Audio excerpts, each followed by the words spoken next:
You may have noticed something different in this video. Is one, that I'm not in my normal place because we are having a massive resurgence of COVID-19 and we are limiting the amount of time spent in the building where I normally do my videos. And another thing that's changed is actually my topic, because I heard somebody say an old line that we talk about with comedy, and for years I've heard this, and it's always a joke. The devil made me do it. And that got me thinking about how powerful is the devil really next to God? And that's what my topic's gonna be, thinking about God and the devil. So that being said, the world, if we look at it, sees and almost presents in many movies and books and just the way people talk, they see the devil and God being opposing powers. I guess you'd say opposite powers. One's a dark power and one's a light power, and they have equal but opposite power. But that's not really the case with the devil. There's 3 instances in the Bible where it's clearly seen that the devil is not as powerful as God. He is a created being where God is not. God is eternal.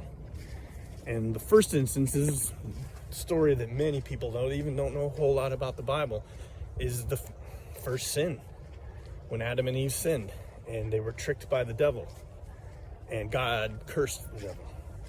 So right there, if Satan was an equal par in power but opposite, would God been able to unilaterally curse him like that? No. And cast him out? No. So right there is one. The second is in Job, where God and the devil are talking about Job and the whole story in that. But you'll notice that the devil asks permission to do stuff to Job from God. So the devil needed permission. That is not a being on par in power, but opposite another being. The devil went to God for permission, so he does not have as much power as God. And finally, in the last one, we see in the book of Revelation, where there is, in chapter 12, the scene of the red dragon, which most everybody who's studied Revelation, this is a scene of Satan and his putting on this huge, scary scene of the red dragon. But in this story, we see that the dragon fails at everything he tries to do to the Lamb. So is that a being that's on par with God? No, far weaker than God. He fails. God does not fail. So that's, I guess you say, we hear that saying, the devil made me do it. In reality, if you look in the rest of Revelation, it says that the dragon is defeated and all he has left that he can do is influence. That's it. He has no power. So can the devil make you do anything? No. All he can do is whisper to you and scare you and influence you. He can't make you do anything.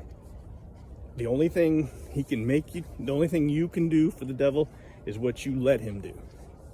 So as you go through the rest of your life here, remember, and you hear that, the devil made me do it. No, you only do the devil's bidding if you let him. He can't take anything from you. He only gets what you give him.